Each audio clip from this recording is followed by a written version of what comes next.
In this video, we're going to show you how to unbox and assemble your new Elevate e-bike. Start by cutting the outer shipping bands and carefully open the top lid to avoid any of the staple ends. Remove the accessory box and set aside. Remove the bike from the box. Due to the packing, an assistant may be needed for this step.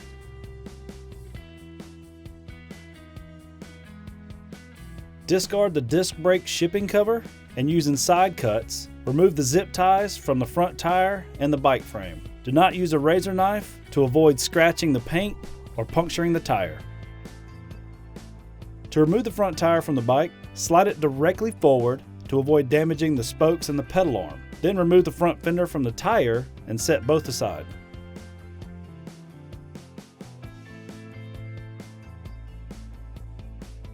Remove the packing from the seat post and install it down into the seat tube.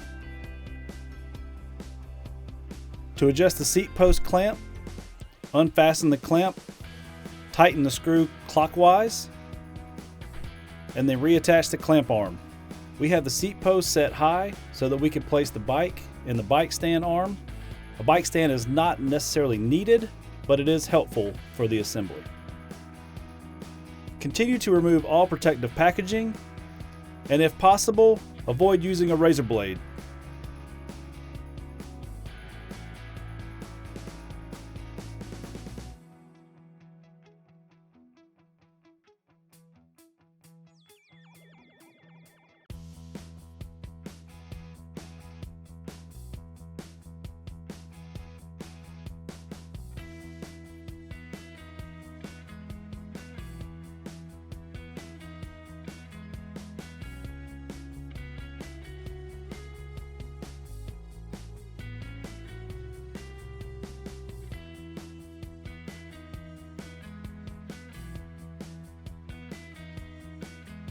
Cut the bike keys from the rear frame using a pair of side cuts.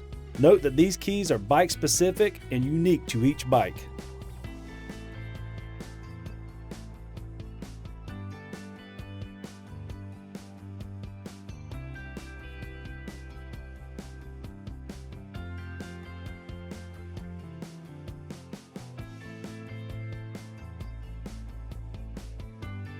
Moving to the handlebar, remove the trim ring and the handlebar stem from the accessory box and set the rest of the components to the side for now.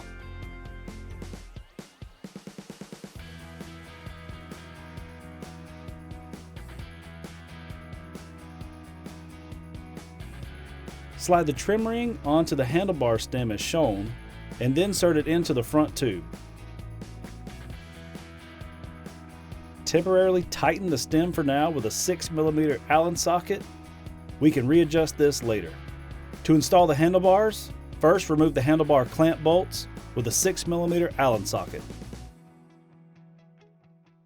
Note the grooves in both the handlebar and the inside of the mounting clamp. Position the handlebar where you desire and retighten the clamp and bolts.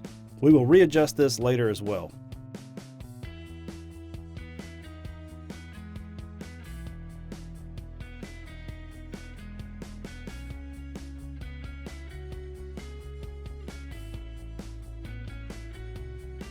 To install the front headlight and fender, first remove the front shock bolt with a 6mm Allen socket. Pull the headlight arm out of its shipping position and into its correct mounting position as shown. Attach the front headlight and the front fender to the front shock mount using the factory bolt. Note that the slotted holes are there for further adjustment if needed. Tighten the bolt to about 90% at first, then adjust the two components so that they are square. Finish tightening to 7 Nm.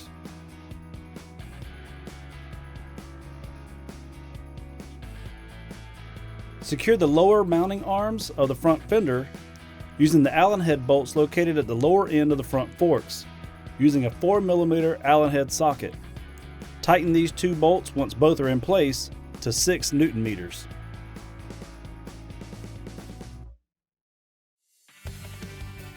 When attaching the front tire to the front forks, note that the disc brake slides directly into the brake calipers here. Back off the wheel nuts and washers to almost the last threads of the wheel.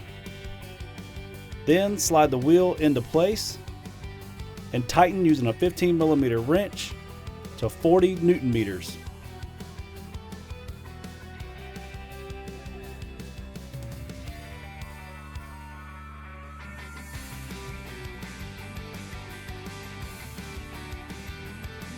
Grab the pedals out of your accessory box. You'll notice that each one is labeled right hand and left hand side. This orientation is as if you were sitting on the bike. The right hand side threads in clockwise and the left hand side threads in counterclockwise. Tighten each pedal with a 15mm wrench to 35 Newton meters.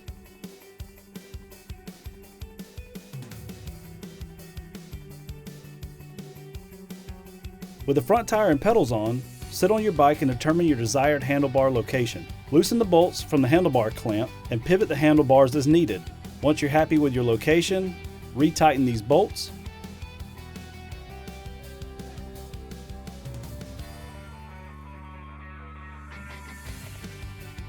If you need to raise or lower the handlebar stem, back the bolt out that goes directly down into the stem and retighten.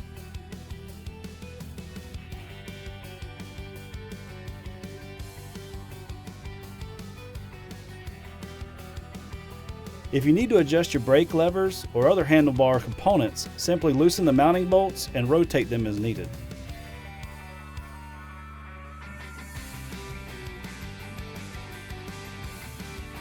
To remove your battery, insert the key into the mount and turn clockwise. Then pull the lever to pull the battery free from the bike.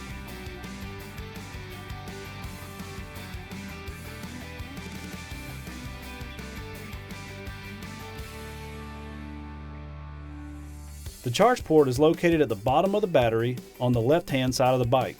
You do not have to remove the battery to charge the bike. Press the power button to turn the screen on. Press the plus button to start the pedal assist mode and/or release the bike for throttle-only riding. The 5 pedal assist modes do not determine how fast the bike will go when using the throttle-only mode. It is solely used for the pedal assist levels, which is also explained further in your manual. Turn on the lights by holding the plus button for a few seconds until you see the little light icon come on the screen in the top right corner. To turn the lights off, you can either hold the plus button again or turn the screen off. With the bike sitting still, engage the walk mode by holding down the minus button for a few seconds until a P shows up in the pedal assist box. This mode allows the bike to propel its own weight while walking it. To stop the walk mode, simply pull on either brake lever. To adjust the front fork sensitivity, simply turn the dial on the right side front fork to your desired setting. If you need further assistance, all of this information is found in your manual or the FAQ section at elevateebikes.com.